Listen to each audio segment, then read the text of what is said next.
The massive crystal chamber of the Galactic Council buzzed with angry voices. Representatives from dozens of alien worlds filled the floating seats that circled the center stage. Their skin colors ranged from deep blue to bright orange, and some had scales while others had fur or smooth gray skin like dolphins. At the center of it all stood Admiral Kethvar of the Zephyrian Empire. His body looked like it was made of living crystal, with sharp edges that caught the light and threw rainbow patterns across the walls. When he spoke, his voice sounded like glass breaking in slow motion.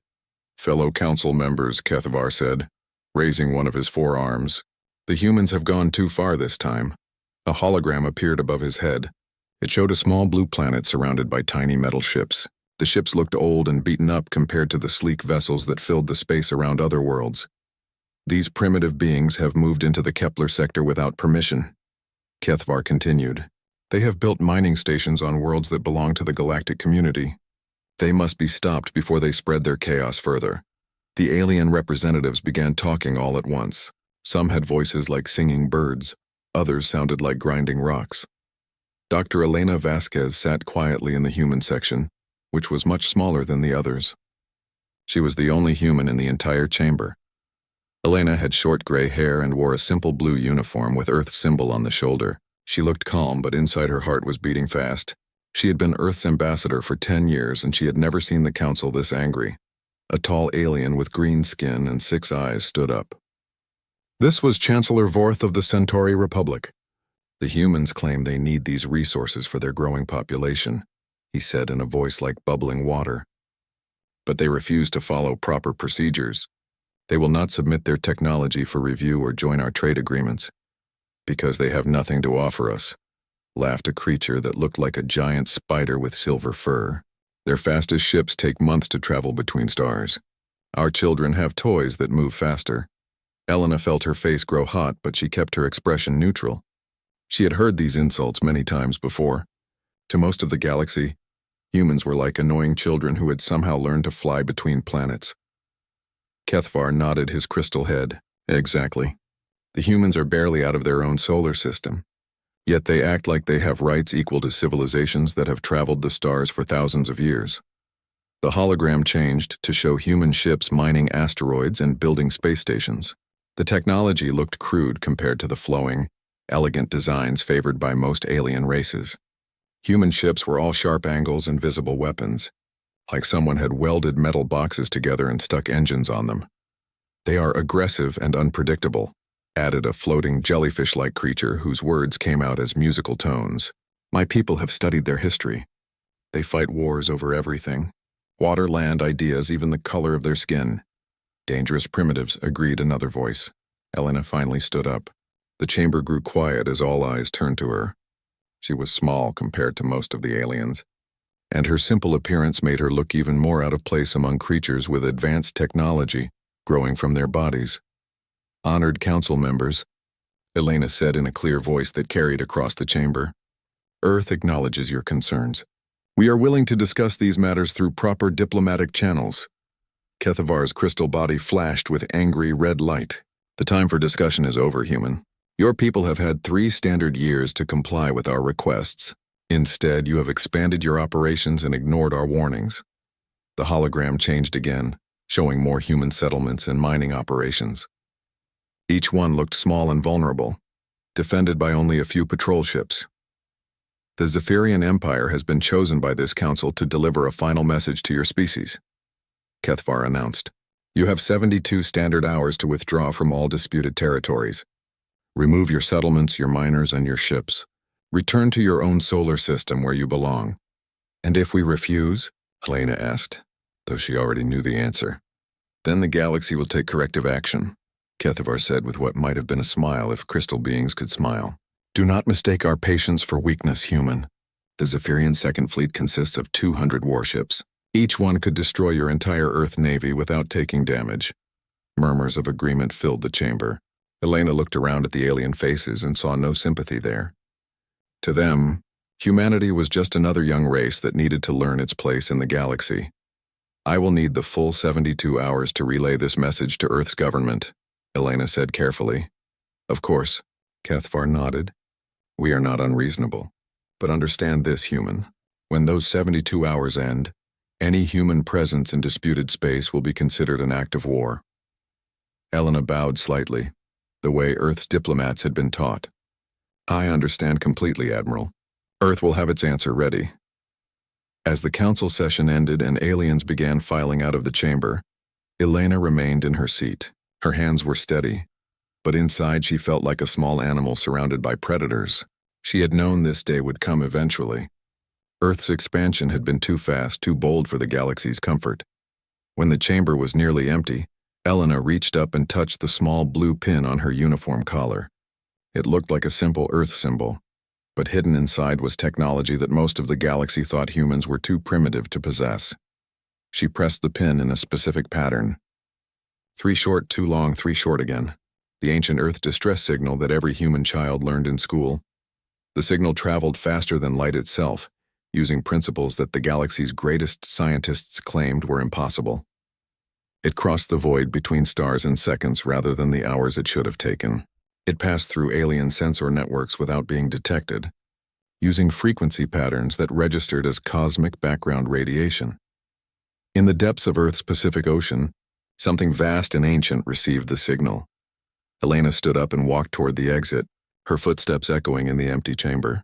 She nodded politely to the few aliens who were still present, playing her role as the concerned but helpless human diplomat. But as she walked, she thought about home. Not the blue marble that aliens saw from space, but the real Earth. The Earth that had been preparing for this moment for 30 years. The Earth that had learned to hide its true nature behind a mask of primitive technology and desperate expansion. The aliens thought they knew humanity. They had studied human ships, analyzed human technology, and watched human settlements grow slowly across nearby star systems. What they had not seen was what lay beneath Earth's oceans, hidden in the deepest trenches where alien sensors could not reach. Elena smiled as she boarded her simple transport ship. The galaxy was about to learn that sometimes the most dangerous predator is the one that looks like prey. 72 hours seemed like such a short time, but Elena knew it would be enough. Deep beneath the Pacific, something that had been sleeping was finally beginning to wake up. 7 miles beneath the surface of the Pacific Ocean, in the deepest part of the Mariana Trench, Captain Sarah Chen sat in her command chair and watched the world change. The bridge of the UES Leviathan was nothing like the cramped, utilitarian spaces found on Earth's surface ships. It stretched out like a cathedral made of metal and light, with holographic displays floating in the air and crew members working at stations that seemed to grow from the floor itself. Sarah was 42 years old, with short black hair and eyes that had seen too much. She had been captain of the Leviathan for 5 years, but she had been part of the project for much longer. She remembered when the massive ship was just blueprints and wild dreams in underground laboratories. The ship around her was impossible by every standard the galaxy understood. It was 12 miles long and 3 miles wide, large enough to hold a city. Its hull was made from materials that should not exist, metals that had been forged in the heart of stars and shaped by human hands. The Leviathan was not just a ship. It was humanity's greatest secret and its ultimate weapon. Captain, called Lieutenant Commander Marcus Webb from his station, were receiving the Omega Protocol signal. Sarah felt her stomach tighten. The Omega Protocol was the code they had all hoped never to hear. It meant that humanity's peaceful expansion into the galaxy had failed. It meant that the aliens had finally decided to put Earth back in its place. "Confirm the signal, Marcus," Sarah said quietly. "Confirmed, Captain." Signal originated from Ambassador Vasquez at the Galactic Council. "Authentication codes are valid." Sarah closed her eyes for a moment. Elena Vasquez was one of the few people on Earth who knew about the Leviathan project. She had been playing her role perfectly for years, acting like a desperate diplomat representing a weak and primitive world. "All right, people," Sarah said, standing up from her chair. "This is not a drill. Begin emergence protocol. Time to full surface?" 18 hours, Captain," answered Chief Engineer Torres from her position at the massive engineering console. "The camouflage systems will take the longest to retract." Around them, the ship began to come alive in ways that no one on the surface had ever seen. Lights that had been dim for years grew bright. Computer systems that had been running on minimal power suddenly blazed with activity. Throughout the ship, 50,000 crew members moved to their battle stations. The Leviathan had been their home for years, but it had been a sleeping home. Now it was waking up, and Sarah could feel the difference in the air itself. The ship's artificial gravity adjusted. The temperature regulation systems hummed to life. Even the recycled air seemed to taste different. "Poseidon online, Captain," announced the ship's AI in a voice that sounded almost human. Poseidon was another impossibility. An artificial intelligence that could think and learn and dream in ways that were supposed to be centuries beyond human capability. "Good morning, Poseidon," Sarah said. "Status report. All systems functioning within acceptable parameters, Captain. Crew readiness is at 97%. Weapon systems are charging. Fighter wings are beginning pre-flight preparations. Estimated time to full combat readiness is 22 hours. Sarah nodded. The timing would be close, but it would work. The aliens had given Earth 72 hours, probably expecting humans to spend most of that time in panicked preparation. They had no idea that humanity had been preparing for 30 years. "Marcus, open a channel to the surface fleet," Sarah ordered. "Channel open, Captain." Admiral Thompson's face appeared on the main screen. He was sitting in the command center of Earth's Space Defense Force, surrounded by displays showing the pathetic collection of ships that made up humanity's real navy. "Sarah," Thompson said, and she could see the relief in his eyes. "I was hoping I'd hear from you soon." "The time has come, Admiral," Sarah replied. "How's the performance going up there?" Thompson smiled grimly. "Oscar-worthy, I think. We're scrambling every ship we have, sending out desperate messages to our colonies, and generally acting like we're about to be wiped out by superior alien technology." "Good. Make sure the panic looks real. The galaxy needs to believe that Earth is helpless until the very last moment. Don't worry about that. Half the people up here don't even know you exist. Their panic is completely genuine." This was true. The Leviathan project was so secret that even most of Earth's government did not know about it. Only a few dozen people in the entire world knew that humanity had been building impossible ships in the deepest parts of the ocean. "What about the alien fleet?" Sarah asked. "Our long-range sensors show them massing at the edge of Zephyrian space. Admiral Kethvar is bringing the entire second fleet, 200 ships, all of them bigger and more advanced than anything we're supposed to have." "Perfect," Sarah said. "Let them come. Has the media been prepared? Every news network in human space is ready to broadcast the desperate last stand of humanity. The story has already been written. Earth's brave but doomed defenders making their final sacrifice against impossible odds." Sarah felt a cold satisfaction. The galaxy was about to learn that humans were very good at telling stories. They were also very good at making sure those stories hid the truth until the right moment. "All right, Admiral. Stick to the plan. When the Zephyrian fleet arrives, engage them with everything you have. Make it look good. Make it look hopeless. And when the time comes, get your people out of the way." "Understood, Captain. Good hunting." The screen went dark and Sarah turned back to her crew. They were all watching her, waiting for orders. These were the best and brightest humans in the galaxy, people who had given up normal lives to live in secret beneath the ocean. They were engineers who could build miracles, pilots who could fly ships that should not exist, and soldiers who had trained for a war that might never come. Until now. "Chief Torres, begin raising the ship," Sarah ordered. "Slow and steady. I want the camouflage systems to hold until we're ready." "Aye, Captain. Beginning ascent now." The deck beneath Sarah's feet shuddered slightly as massive engines came to life. The Leviathan had been resting on the ocean floor for 5 years, hidden beneath layers of metal and composite materials that looked like natural rock formations to any sensor that might scan them. Now those layers were sliding away, revealing the ship's true hull. At the same time, the Leviathan itself was rising through 7 miles of crushing water, moving slowly but steadily toward the surface. "How long until the Zephyrian fleet arrives?" Sarah asked. "Based on their current course and speed, 48 hours, Poseidon replied. "They are taking their time, Captain. I believe they wish to make an impressive entrance." "Let them," Sarah said. "The more confident they are, the bigger the shock will be." She walked to the forward observation deck, where a massive transparent aluminum window looked out into the deep ocean.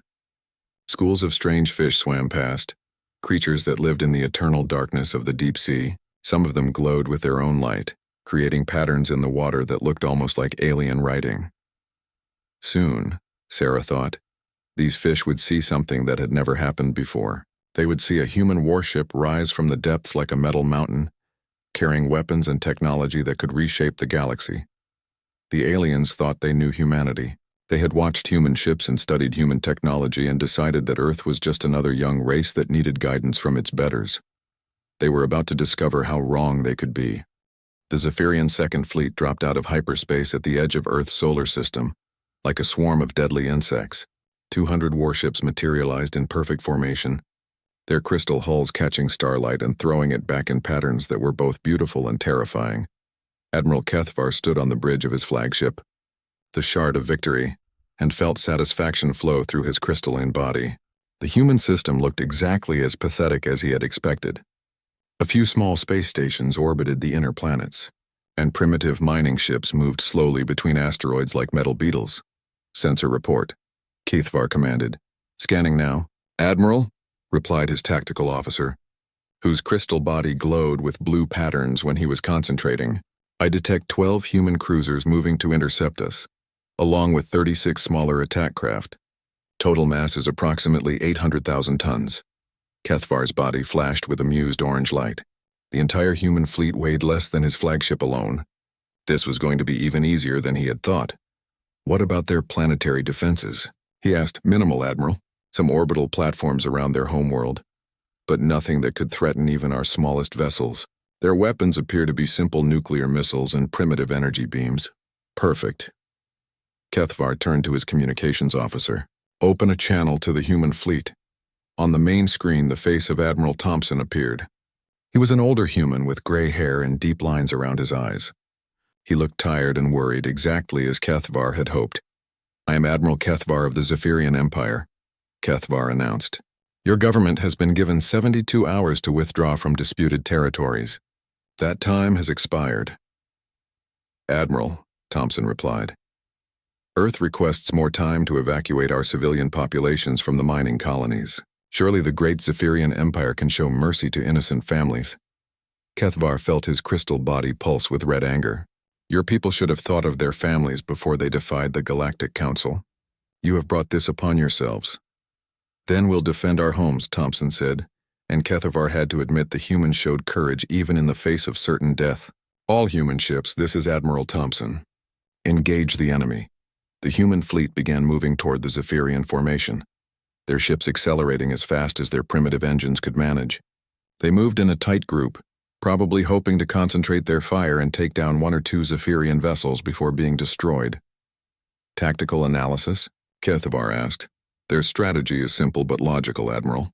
They're trying to close distance quickly to minimize our advantage in long-range weapons. However, their maximum velocity is only 0.7 of our cruising speed. We can destroy them long before they reach effective range. Then let's give them a demonstration of real military power, Kethvar said. All ships prepare to engage. Use minimum necessary force. I want prisoners for questioning. But before the Zephyrian fleet could fire, something impossible happened. Every sensor on every ship began screaming warnings at the same time. Tactical displays flickered and sparked. Officers throughout the fleet reported the same thing in voices filled with confusion and growing fear. Admiral, the tactical officer said, his crystal body now pulsing with alarmed yellow light. I'm reading a massive energy signature rising from the planet's ocean. Impossible, Kethvar snapped. There's nothing in that ocean but water and primitive sea life. Sir, the signature is enormous. Mass readings are... Admiral, this can't be right. I'm showing something the size of a small moon rising from beneath the water. On the main screen, the blue marble of Earth rotated slowly. For a moment, everything looked normal. Then the Pacific Ocean began to bulge upward as if something massive was pushing up from below. Water started pouring off the sides of what looked like an underwater mountain. But as more of the object emerged, it became clear that this was no natural formation. It was metal and composite materials, shaped with angles and curves that spoke of advanced engineering. The Leviathan broke the surface of Earth's ocean like a Leviathan from ancient myths, water cascading from its hull in waterfalls that could be seen from space. It was bigger than anything in the Zephyrian fleet, bigger than anything Kethvar had ever seen. It was a ship, but it was also a fortress, a mobile city that should not exist. Weapon signatures, the tactical officer shouted. Admiral, that thing is armed with technology I don't recognize. Energy readings are off the scale. Kethvar felt something he had not experienced in decades of military service. He felt afraid. "How is this possible?" he whispered. "Our intelligence report showed that humans barely understand faster-than-light travel. They can't possibly have built something like that." The massive human ship finished rising from the ocean and began moving toward space. It accelerated smoothly, showing no strain from its enormous mass. As it moved, bay doors opened along its sides like the mouth of some metal beast. Fighters began pouring out. Not dozens, but hundreds, then thousands. Each one was sleek and deadly-looking, moving with precision that spoke of advanced artificial intelligence. "Admiral," the communications officer said in a shaking voice, "we're receiving a transmission from the unknown vessel." "Put it on screen." The face that appeared was that of a human woman with short dark hair and calm, intelligent eyes. She wore a uniform that looked far more advanced than anything the Zephyrian military had seen from Earth. "I am Captain Sarah Chen of the United Earth ship Leviathan," the woman said in a voice that carried absolute confidence. "Admiral Kethvar, you came to our system to deliver an ultimatum. Instead, you're going to listen to a new proposal." "This is impossible," Kethvar said, but his voice sounded weak even to himself. "Humans don't have this technology. You're primitives who barely understand space travel." Captain Chen smiled, and it was not a pleasant expression. "Admiral, your intelligence is 30 years out of date. While your people were watching our surface ships and thinking you understood humanity, we were building something much more interesting in the deep places of our world." The human fighter swarms had arranged themselves in perfect formation around the massive ship. There were at least 10,000 of them, moving with coordination that should have been impossible for organic beings to achieve. "You have two choices," Captain Chen continued. "You can surrender your fleet and return to Zephyrian space with a message for your empire. Or you can try to fight us and discover what happens when you attack a species that has been preparing for this moment for 3 decades. Kethvar looked at his tactical displays. The massive human ship was showing weapon signatures that made no sense. His computers were detecting energy patterns that shouldn't exist, gravity distortions that defied known physics, and shielding technology that seemed to be based on principles the Zephyrian Empire had never encountered. "This is some kind of trick," he said desperately. "A hologram or a disguised asteroid. Would you like me to prove otherwise?" Captain Chen asked. Before Kethvar could respond, one of the human ship's weapons fired. It was not aimed at the Zephyrian fleet, but at a large asteroid floating nearby. The beam that emerged was like nothing Kethvar had ever seen. It twisted space itself, creating a spiral of distorted light that reached across thousands of miles in an instant. The asteroid simply vanished. Not destroyed, not vaporized, but gone as if it had never existed. That was a gravitational disruptor operating at minimum power, Captain Chen explained casually. "We have weapons that can do much more interesting things. Would you like a demonstration on your flagship?" Kethvar's crystal body had gone completely white with shock. Around him, his officers stared at their displays as if they were seeing impossible things, which he realized they were. "How?" he whispered.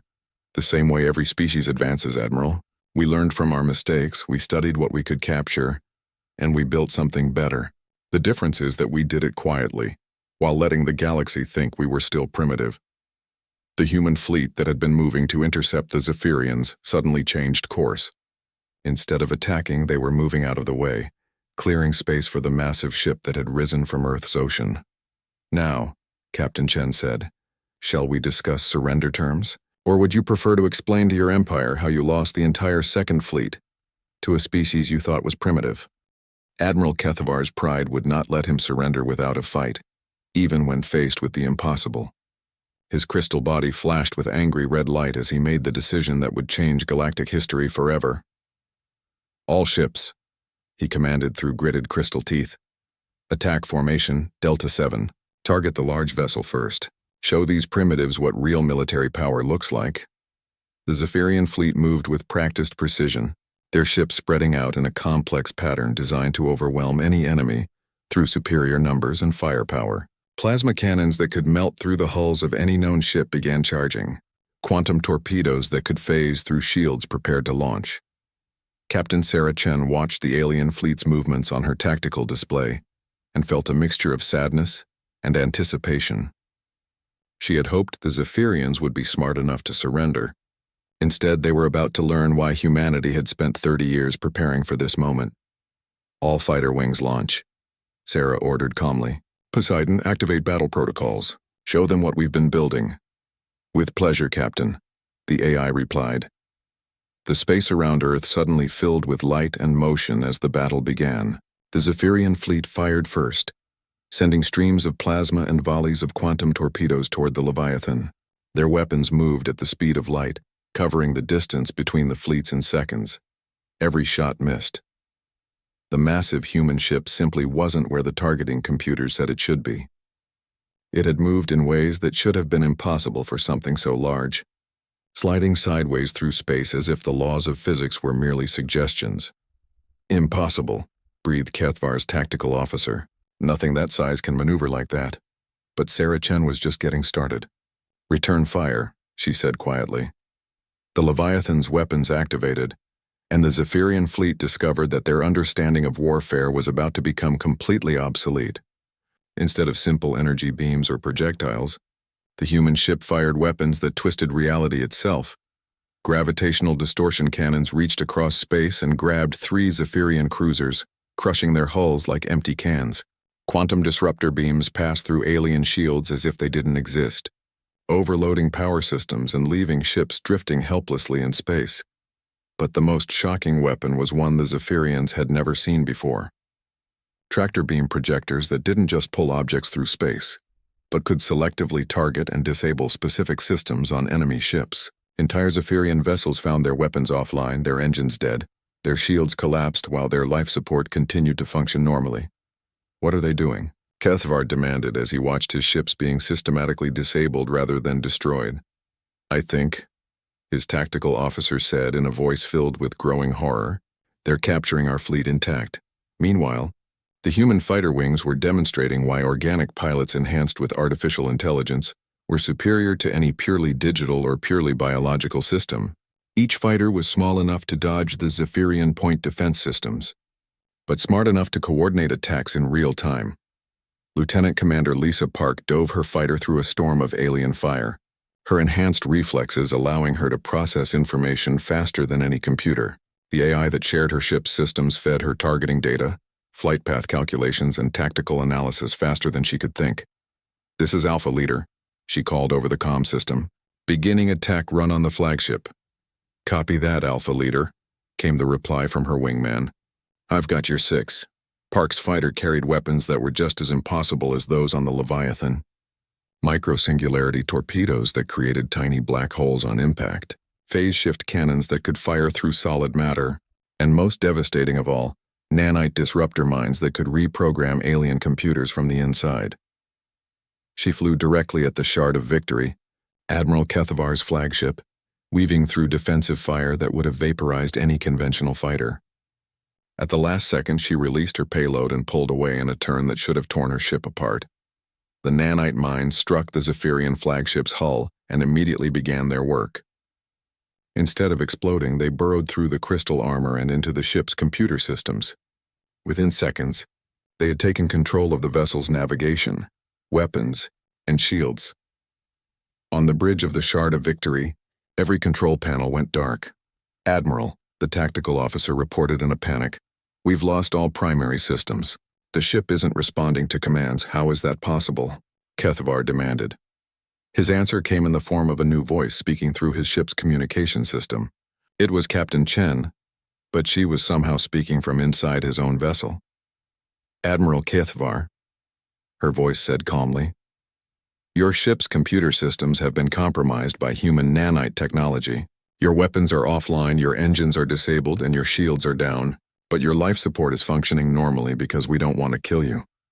Around the flagship, the same thing was happening to ship after ship. The human fighters were not destroying the Zephyrian fleet.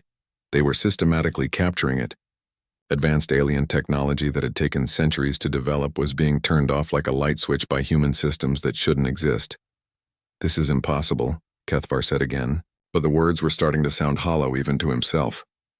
Admiral, Captain Chen's voice continued, I'm going to explain something to you. 30 years ago, a damaged alien scout ship crashed on Earth. Your people probably don't even remember it, since it was just a small patrol vessel that went missing near our system. Kethvar felt his crystal body go cold. He did remember reports of a missing scout ship in that region, but it had been dismissed as unimportant. We found that ship, Captain Chen continued. We studied it. We learned from it. And then we built something better. Every technology you see here today started with what we learned from that one crashed vessel. The battle, if it could even be called a battle anymore, was nearly over. Of the 200 ships in the Zephyrian Second Fleet, more than half had been captured intact.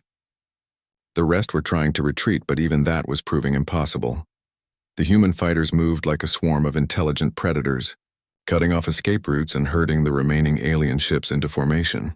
They didn't destroy anything they didn't have to. But they made it clear that resistance was pointless. But that's not the most important thing I want to tell you, Captain Chen said.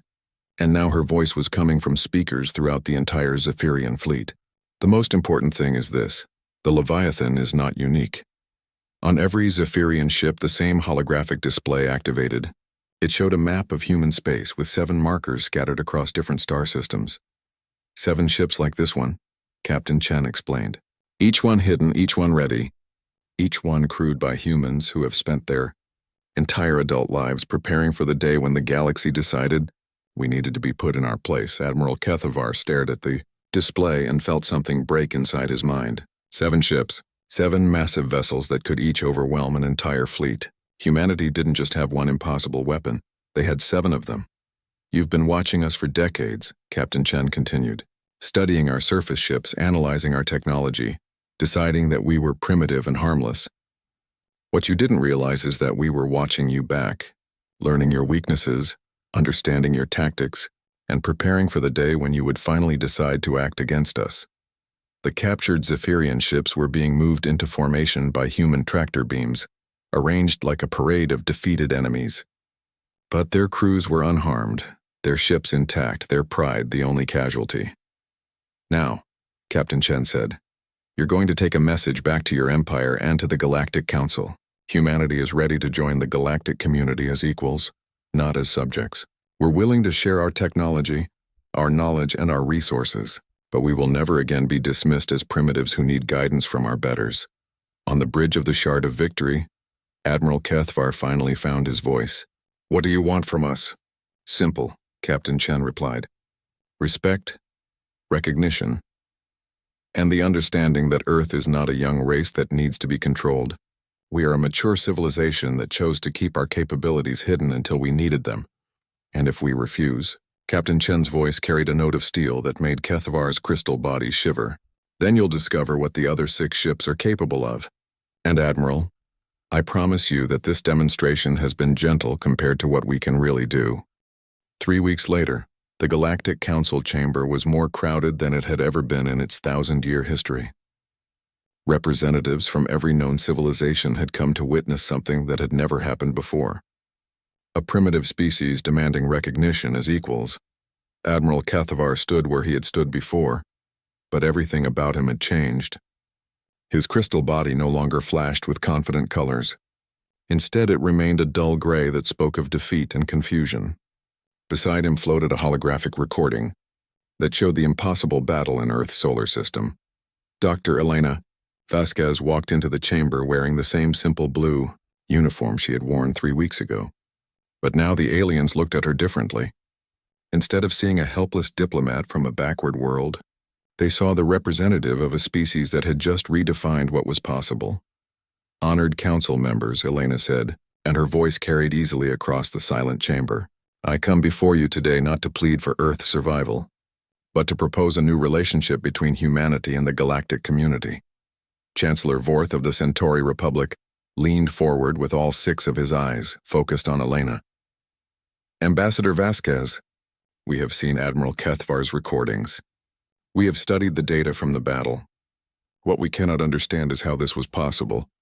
Elena smiled the same polite smile she had worn for years, but now it carried a different meaning. Chancellor, the answer is simpler than you might think. Humanity has always been good at learning from others. 30 years ago, we had our first opportunity to study advanced alien technology when a Zephyrian scout ship crashed on our world. She gestured, and a hologram appeared showing the wreckage of a small vessel half buried in Earth's desert. We learned everything we could from that ship. But more importantly, we learned something about the galaxy itself. We learned that most species develop in isolation, advancing slowly and steadily until they meet other civilizations. The hologram changed to show a timeline of galactic history. Humanity developed differently. We had access to examples of advanced technology from the very beginning of our space age. So while you were watching us struggle with basic faster-than-light travel, we were actually studying your own designs and building something better. A tall alien with metallic skin raised one of its four arms, but the ships we saw in your system were primitive. Your technology appeared to be centuries behind our own. Because that's what we wanted you to see, Elena replied. Every human ship you've encountered, every piece of technology you've analyzed was carefully designed to appear less advanced than it actually was. We wanted the galaxy to underestimate us until we were ready to reveal the truth. The chamber erupted in angry voices. Representatives shouted in dozens of languages, their words translating into accusations of deception and trickery. But Elena waited calmly for the noise to die down. You feel betrayed, she said when the chamber was quiet again. I understand that. But ask yourselves this. If humanity had revealed our true capabilities from the beginning, how would you have reacted? Chancellor Vorth's 6 eyes blinked slowly. We would have seen you as a threat. Exactly. You would have declared us dangerous and moved to contain us before we could establish ourselves among the stars. So we chose a different path. We let you think we were harmless while we built the strength to defend ourselves. Admiral Kethvar finally spoke, his voice like breaking glass. 7 ships. You said there were 7 ships like the Leviathan. Elena nodded. The UES Leviathan was our first and smallest. The others are larger, more advanced, and stationed throughout human space. Each one represents a different approach to the same problem. How to defend Earth from a galaxy that sees us as primitives. She gestured again, and the hologram showed a map of known space with 7 markers scattered across human territory. The UES Kraken specializes in deep space warfare. The UES Hydra is designed for fleet command and coordination. The UES Phoenix carries manufacturing facilities that can build new ships in the field. Each vessel represents 30 years of human engineering, combined with technology adapted from dozens of alien sources. Dozens? Asked a creature that looked like a floating jellyfish. But we've only lost 1 scout ship in your region of space. Elena's smile became genuinely amused. Chancellor, ships go missing all the time. Sometimes they have accidents. Sometimes they malfunction. And sometimes they encounter species that are much better at hiding than you realize. Humanity has been very good at salvage operations.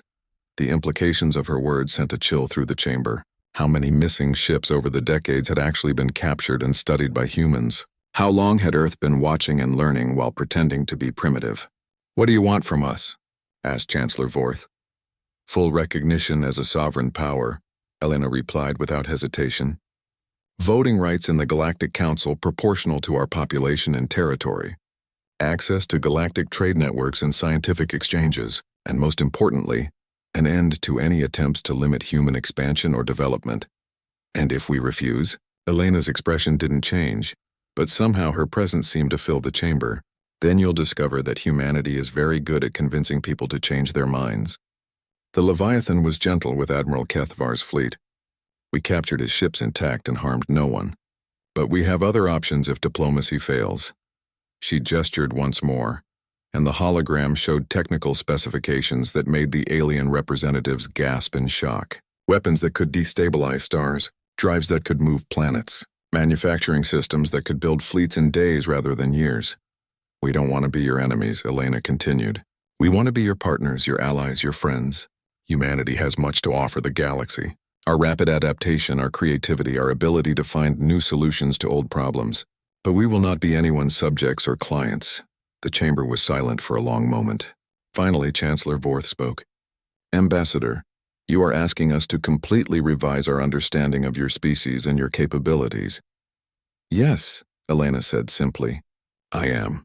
This will require extensive discussion among the council members. There are protocols, procedures, legal frameworks that must be considered.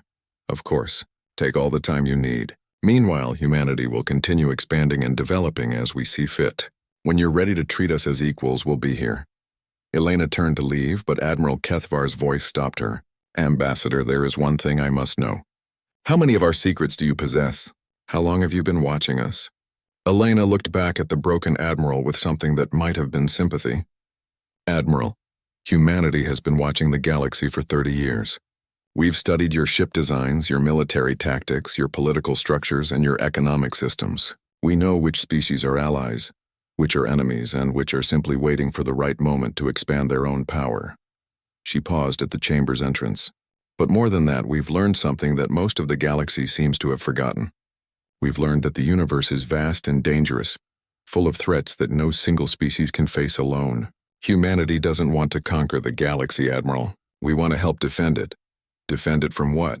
Chancellor Vorth asked. Elena's expression grew serious. From the things that live in the dark between stars, Chancellor. From the ancient machines that still wander the galaxy's edge. From the species that view all organic life as food or raw materials. The galaxy is not as safe as you think it is, and it's about to become much more dangerous. With that, she left the chamber, leaving behind representatives who were beginning to realize that humanity's emergence as a galactic power was not the end of their problems, but possibly the beginning of their salvation. In the weeks that followed, the galaxy's political landscape changed completely. Species that had dismissed humanity as primitive began sending diplomatic missions to Earth. Trade agreements that had been impossible suddenly became urgent necessities.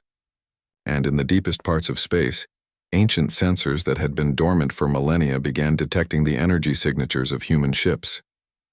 The galaxy had a new player in the game, and that player had been preparing for challenges that others had forgotten existed. The age of humanity's hiding was over. The age of humanity's true test was about to begin. But for the first time in 30 years, Captain Sarah Chen stood on the bridge of the Leviathan and watched Earth's sun shine on her ship's hull. They had succeeded. They had protected their world and earned their place among the stars. Now they would discover if they were strong enough to keep it.